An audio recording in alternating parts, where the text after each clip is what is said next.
सुस्वागतम। आज आपण मेथीची भाजी बनवणार आहोत। यासाठी मी कढईमध्ये तेल तापवून घेतली आहे। त्यामध्ये 1 चमचा मोहरी टाकायची, त्यानंतर 1 चमचा जिरं, थोडासा हिंग टाकला आहे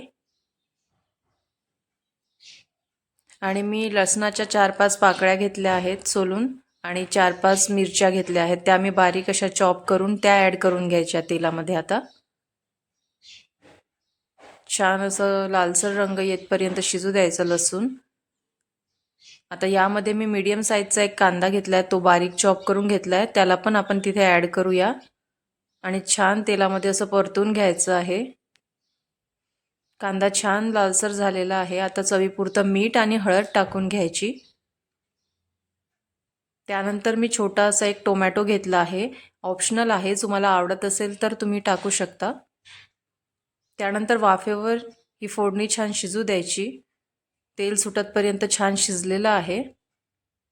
टोमॅटो कांदा व्यवस्थित शिजला आहे। आता मी मुगाची जी डाळ असते ती भिजत टाकली होती अर्धा तास, ती मी इथे स्वच्छ धुवून ॲड करून घेतली आहे आणि याला पण व्यवस्थित मिक्स करून वाफेवर 1-2 मिनिटं शिजू द्यायचं। बघू शकता डाळ पण शिजलेली आहे। आता यामध्ये आपण चिरून घेतलेली मेथीची भाजी जी असते ती ॲड करायची, व्यवस्थित मिक्स करून 4-5 मिनिटं असं वाफेवर छान शिजवून घ्यायचं आणि बघू शकता आपली भाजी छान रेडी झालेली आहे। आता कोथिंबीर टाकून याला आपण व्यवस्थित गार्निश करून घेऊया आणि मेथीची भाजी तयार आहे।